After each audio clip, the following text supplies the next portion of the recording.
Hi everybody, today we're going to talk about breadboarding and how we can create circuits and do some labs using breadboards. Breadboards are an electrical component that allows to build and practice making circuits in a much easier way than trying to solder and put things together. If you've ever opened up a computer or something like that and taken out some of the components that are inside, you'll notice that the circuit boards are all very solid, nothing's moving, which is what you want. You don't want things to disconnect, but that makes things hard to experiment and test and play with. And so we have these things called breadboards. So this on your screen right here is a breadboard, and Tinkercad is really useful. It's a website that you can do for CAD, and I'll show you how we create this, but Tinkercad is really useful. Instead of doing 3D designs, we can do circuits. And within their circuit simulator, they have breadboards. So we're going to use that today to do some of our labs and our circuit simulation before we actually build circuits by hand. I'm going to try to split this up into a couple of videos to not make this too long. So I'll show us, just introduce it here quick, and then we'll do an actual build in the next video. So on the right side here, we've got all of our basic components. I've got a breadboard right here that I simply drug in. And then I have resistors, so you can drag in a resistor, and that's sitting right here on my breadboard. LEDs are little lights, and we'll talk more about those in a little bit. So this is an LED. This is a push button switch right here. So here's our push button, and here's the switch over here on our circuit. And then we have, this is called a multimeter, which we use to measure, and we can set that to measure voltage. We can set it to measure current and set it to measure resistance. There are specific things we have to watch for when we do that. So we'll talk about that a little bit more. And then we have, you can set it up so that it runs just off of a battery.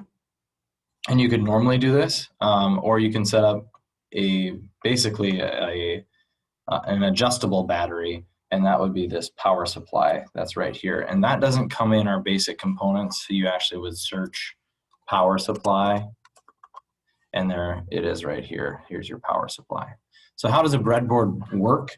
So let me go back over here and just create a new one real quick and just explain how the breadboard works, and then we'll cut and dive into building in our next video. So if I drag in a breadboard right here, here's my new breadboard on the page. It's nice and big. Now, breadboards by themselves, they have no power, they have nothing. It's just a blank piece of plastic with a bunch of holes and wiring stuck underneath that connects things together. So if I want to power a breadboard, I need to use this power supply.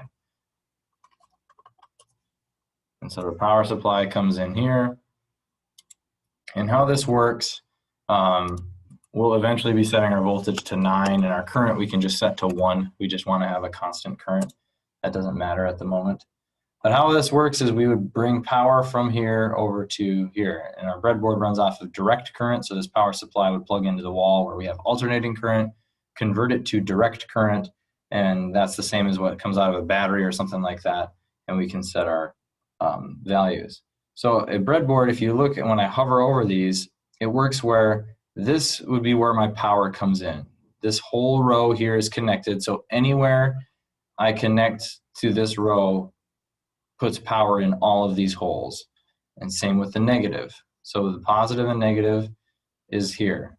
You can think of breadboard as being cut in half. This center line right here is like half the breadboard, and this would be the other half. So if I have power up here, I don't have power down here. You can either power the top or the bottom, but you wouldn't be powering both. Something to keep in mind as you're doing that. So my power would connect in to right here. And then all I do to create power is I click on my positive lead right here, and it creates, this would be creating a wire, and I would click and connect to my positive side of my breadboard, and I could turn that to red if I wanted to, just to match. My positive is red, and I'm going to the positive end, so I'm going to use a red wire. Then I could go for my negative, and again, I could go over here if I wanted to, and that would be the same as connecting to any of these holes right here, and I could make that black, and that would be connecting power to my breadboard. And again, power would be connected all through here. So now if I want to start creating a circuit, I need to bring, my circuits are going to be built to down in these holes down here. And if you hover over these, you'll see that it's opposite, where now these lines are connected vertically in each of these columns. And so when I connect things, I'll keep that in mind, that any of these columns are connected, but they're not connected across in rows. So how I'll do that is I'll use what's called the jumper wire. I'll create a jumper wire, and I'll jump from my positive now and bring positive power down to my circuit right here. So I could go any of these columns right here.